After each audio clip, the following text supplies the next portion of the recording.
Salah satu cara untuk melindungi aset kita agar tetap bertahan dan bertambah adalah dengan cara mengkonversikan menjadi emas.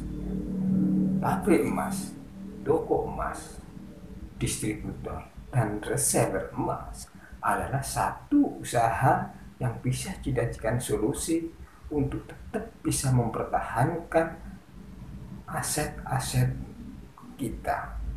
Nah, untuk pembahasannya, yuk kita simak video ini sampai tuntas.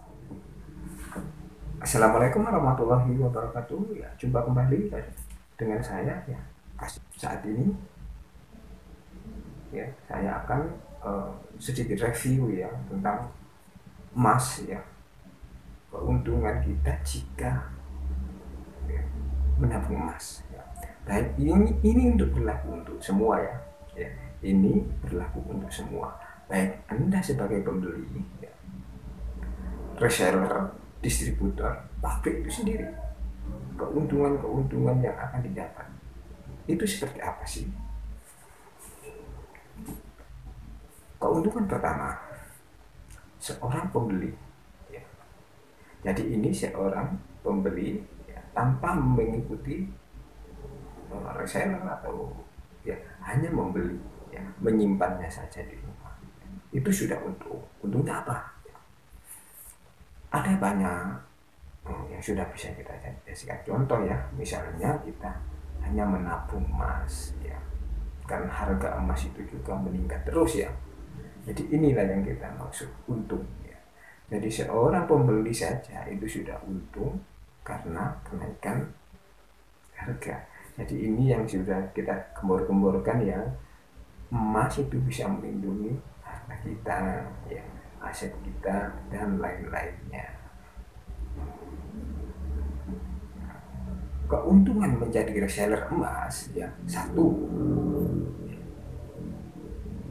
di samping bisa menabung emas, seorang reseller masih bisa berpeluang untuk mendapatkan penghasilan dari bisnisnya ini ya.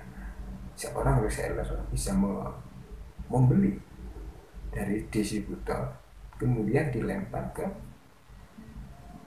pembeli. Jadi keuntungannya reseller selain mereka bisa menabung ya, juga bisa melindungi asetnya sekalipun juga bisa mendapatkan penghasilan dari jual beli mereka itu sendiri ya.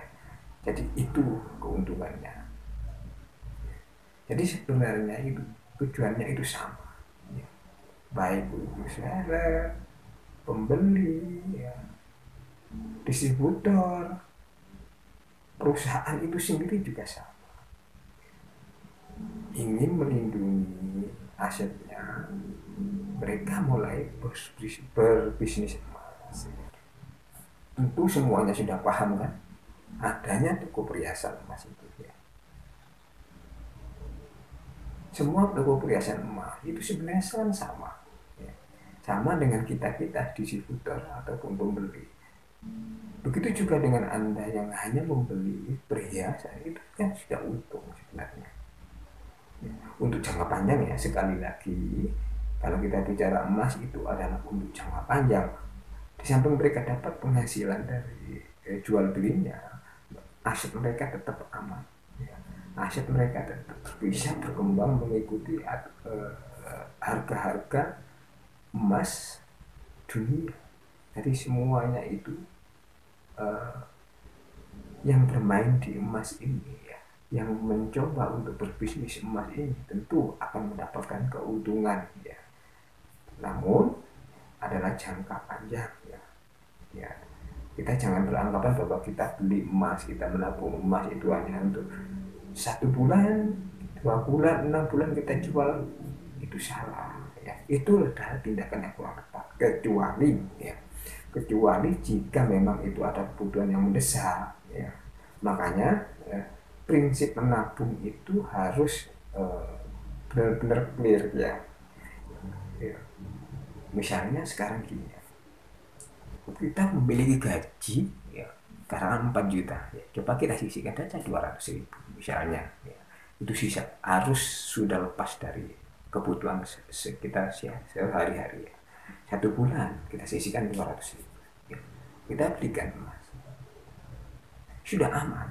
Dan usahakan ini benar-benar harus komitmen terhadap ini, tabungan ini. Kalau kita menjual hanya karena selisih harga, itu sudah pasti rugi ya. Rugi ya. Karena apa? Coba kita kasih gambaran gini ya, teman-teman belinya emas pada waktu harga 500.000 ya. 1 gram 500.000, dan sekarang di tahun 2020 ini harganya 1 juta ya. Kelihatannya untung, memang 1 gram kita bisa untung ya, 500.000 ya. Namun jika kita belikan emas kembali dengan nilai 1 gram yang sama, tentu itu akan nambah ya.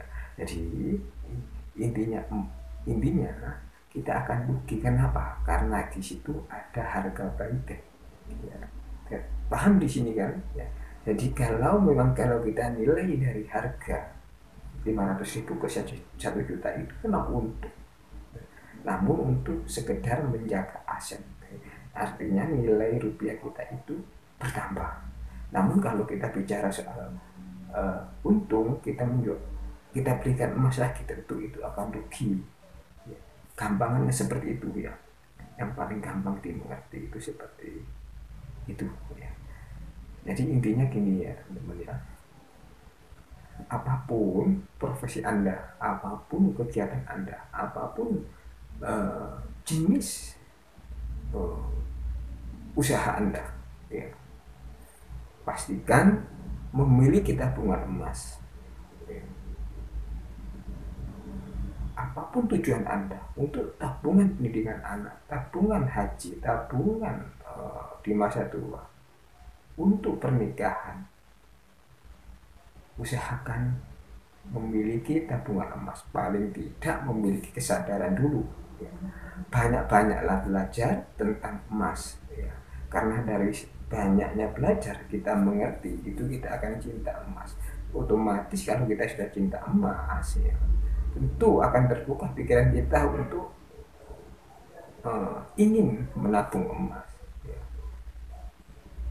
Beda loh ya, kalau kita tanpa pemahaman tentang emas ya, informasi-informasi sebagus apapun tentang emas itu sendiri itu akan lewat saja ya.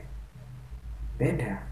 Tapi kalau kita sudah didasari dengan pengertian atau pengetahuan seputar emas, informasi sedikit saja yang masuk itu sudah menjadi sudah tertanam di pikiran kita bahwa kita harus memiliki emas.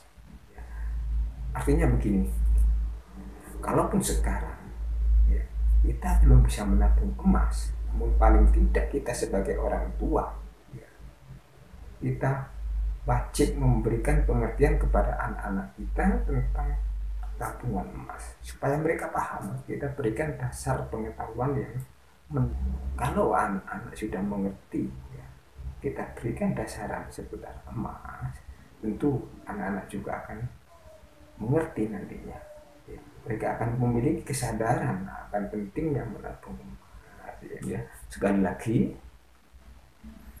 apapun peran Anda, baik itu customer saja, pembeli saja ya, reseller ataupun distributor, pabrik sekalipun, toko perhiasan emas, itu sama tujuannya, hanyalah untuk melindungi aset. Kalaupun nanti dalam proses melindungi aset itu ada penghasilan ya, itulah salah satu kelebihan kita mengerti emas ya. Salah satu yang kita upayakan saat ini adalah memberikan edukasi kepada masyarakat tentang pentingnya emas ya. Selain menabung, jangan lupa yang tujuan yang pertama adalah melindungi aset ya. Jadi untuk saat ini saya cukupkan dulu ya. Saya akhiri. Assalamualaikum warahmatullahi wabarakatuh.